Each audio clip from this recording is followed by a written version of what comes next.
Today is Thursday, December 14th. We'll tell you about a landmark agreement that could radically change how cars run, how electricity is generated, and how goods are transported around the world. Also, we'll explain a new impeachment inquiry into President Biden. Plus, a scientific breakthrough could help people with pregnancy sickness. You may want to think twice before you scan just any QR code. And a handful of popular movies are being cemented into American history. Those stories and even more news next. Welcome to The Newsworthy. All the day's news in about 10 minutes. Fast, fair, fun, and on the go. I'm Lacey Evans, filling in for Erica Mandy. Thanks so much for being here. You ready? Let's do this. COP28 ended with a historic new climate deal that could signal the beginning of the end of fossil fuels. For the first time in nearly 3 decades of United Nations climate talks, nearly 200 countries agreed to transition away from oil, coal, and gas. The deal also calls for a tripling of renewable energy capacity and a doubling of energy efficiency, both by 2030. But the deal is non-binding, and many civil society groups and scientists say it doesn't go far enough, noting that the agreement only really calls for countries to turn away from, but not completely phase out, fossil fuels. The agreement also acknowledges there's a need for rich countries to send trillions of dollars in funding to poorer, more vulnerable ones to help them adapt to climate change and transition to renewable energy. Again, there are no requirements for wealthy countries to give more, but many countries, including the U.S., already have, with pledges so far totaling more than $700 million. Now, there is one thing that is mandatory. Countries have to update their national plans to reduce emissions by 2025, detailing how much they'll cut down on planet-warming pollution by 2035. They'll meet again next year in Azerbaijan for COP29. The U.S. House has formally authorized an impeachment inquiry into President Biden. It's meant to look into whether the president benefited from his son, Hunter Biden's international business ventures, something Republicans have been informally looking into already. Remember, they have been pointing to evidence that the younger Biden led his clients to believe he could provide access to his father's office while he was serving as vice president. But it's still not clear if Biden actually took any action to help those clients or if he financially benefited from them. Now, actually authorizing the inquiry with a vote could give lawmakers more legal authority to push the Biden administration to cooperate.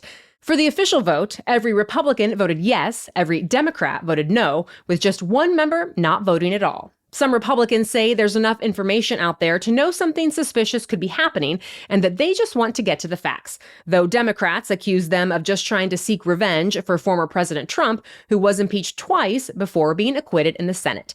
President Biden responded too, saying lawmakers should instead be focused on passing emergency funding for Israel and Ukraine or on measures to make American lives better. As for Hunter Biden, he defied a subpoena this week that called him to testify behind closed doors on Capitol Hill.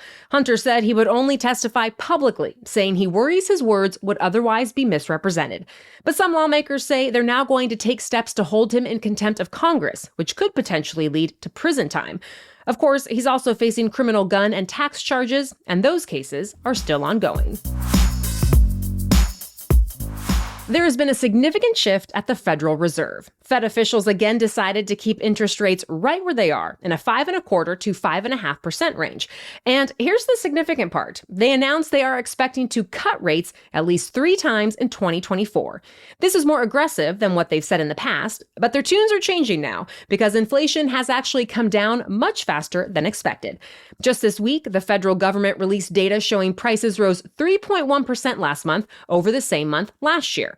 That's still higher than normal, but it's a huge improvement since last year when prices were going up by more than 9%, reaching 4-decade highs. Meanwhile, Americans are still spending, and the job market has stayed relatively strong. So it's starting to look like the economy is headed toward that soft landing the Fed has been shooting for, at least assuming there are no big surprises in the next year. To be continued. There might be one exception to positive inflation data: eggs. Yeah, eggflation concerns are back because of a massive bird flu outbreak. It's actually the first ever outbreak at America's top egg producer, Cal-Maine Foods, and it is impacting nearly 700,000 hens so far. So the company has paused production at one of its facilities in Kansas. And that's not a great sign for egg prices, especially since other large egg-laying operations have also been hit. For example, Ohio confirmed last week that a commercial layer with more than 2.5 million birds was affected. Overall, the USDA says the avian flu outbreak that started nearly 2 years ago has taken out more than 72 million chickens, turkeys, and other poultry.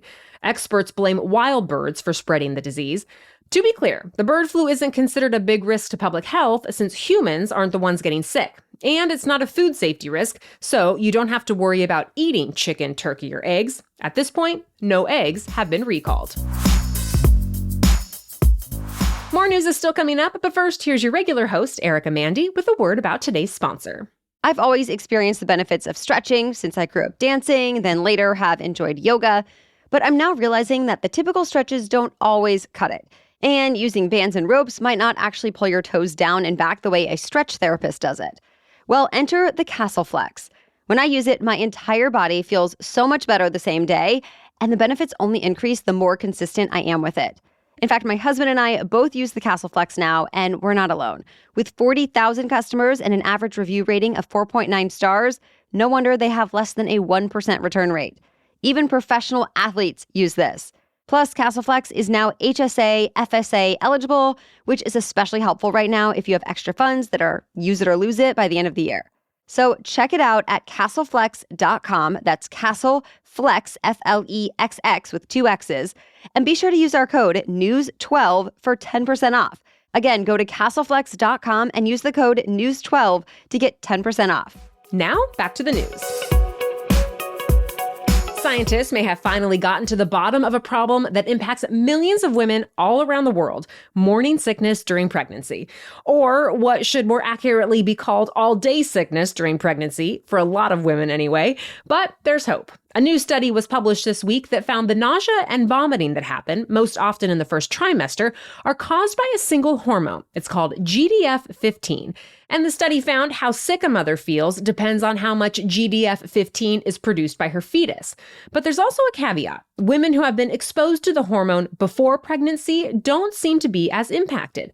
About 80% of pregnant women deal with some level of pregnancy sickness, and for roughly 2%, it gets so bad they end up in the hospital with what's called hyperemesis. It causes a woman to throw up relentlessly throughout her entire pregnancy, and it can lead to life-threatening outcomes for both mom and baby. But now, researchers say the new findings could lead to better treatment.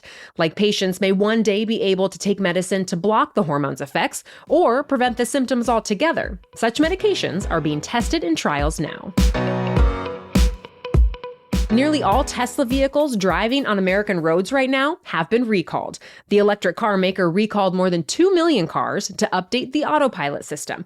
That's the feature that can adjust the cruise control speed to match traffic conditions, automatically steer the vehicle within a lane, navigate highway interchanges, assist the driver with parking, and more. But the National Highway Traffic Safety Administration says it can give drivers a false sense of security and that it can be easily misused in certain dangerous situations. This recall is the result of a 2-year investigation into roughly 1,000 crashes. In every one of them, the autopilot feature was engaged. So now, Tesla is doing a software update that will increase warnings and alerts to drivers to make sure they're still paying attention, even while using autopilot. Also, the auto steer feature will no longer work when the car is approaching certain traffic controls or when it's off the highway. Tesla still insists its autopilot features are safe, even safer than when cars are operated exclusively by humans. Still, it says drivers always need to be ready to take over if the conditions call for it. And the car maker agreed to the recall, so it's rolling out the software updates now and notifying owners with letters in the mail. Meanwhile, the NHTSA investigation continues. There's now a special way to show your appreciation to delivery drivers who work extra hard this holiday season, and it won't even cost you anything. This week, Amazon rolled out its Thank My Driver program for the 2nd year in a row. Here's how it works. You just have to go to the search bar on either the Amazon website or app and type in Thank My Driver. Or if you have an Alexa device, you just have to say, Alexa, thank my driver. With that, Amazon will give a $5 tip to whoever delivered your latest order. And the company will keep giving out the tips until $10 million worth have been sent. Some classic movies are getting preserved for future generations. The Library of Congress picked 25 movies for the National Film Registry. It does that every year for movies that are culturally, historically, or aesthetically significant. They also have to be at least 10 years old. This year, the films chosen include Home Alone, The Nightmare Before Christmas, Apollo 13, Lady and the Tramp, and 12 Years a Slave. And with that, there are now a total of 875 films in the registry. Tonight, Turner Classic Movies will host a special to screen some of this year's selections, starting at 8 p.m. Eastern. That's it for the main news today, but now it's time for Thing to Know Thursday. But first, here's Erica again with a message from Copilot. The new year is coming up, but you do not have to wait to start making your health a priority because Copilot makes it so easy. The app gives you a real-life fitness coach who will customize workouts for you and your individual needs and goals. No fitness fads here that will just fade out by February either, because you're set up for success with a personalized plan that your coach can adapt for you as needed. And yet it's actually still affordable. My experience has been really, really impressive. My coach, Megan, has created this perfect workout plan for my busy lifestyle that I can do anywhere on my own time. And she has been so supportive, cheering me on, holding me accountable, and still being understanding if I miss a workout. I'd love for you to follow my lead to get fit and feel fabulous. Give Copilot a try to find out why it was listed by Forbes as the top-rated personal trainer app of 2023.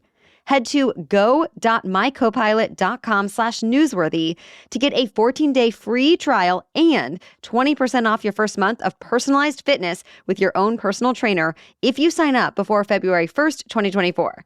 That's go.mycopilot.com/newsworthy to get a free 14 days trial and 20% off your first month. Sign up for the new year and let Copilot help you reach your fitness goals. Now back to Thing to Know Thursday. The FTC recently put out a warning about scammers using QR codes to trick people and steal personal information. Of course, QR codes are those 2D black and white square barcodes that can be scanned with a smartphone's camera. They're often used for things like boarding a flight, or during the pandemic, they became popular for accessing a restaurant's digital menu. But now there are reports of scammers using them on parking meters, tricking you into entering your payment information. Or they send you QR codes through email or text, then make up a pressing reason for you to scan it. And if you do, it takes you to a phony website that asks for your personal information to solve a fake problem. For example, the message may claim a package couldn't be delivered, or they might make up a problem with one of your financial accounts. From there, scammers can steal sensitive information you enter or install malware that gives them your personal details. Cybersecurity company Trellix told the New York Times it found more than 60,000 samples of QR code attacks from July through September this year. Payroll or HR impersonators and postal scams were the most common. So here are some suggestions to protect yourself. First, just don't scan any QR code in an email or text that you weren't already expecting, especially if it urges you to act right away. Also, if a QR code is in an unfamiliar place, inspect the actual website address before opening it.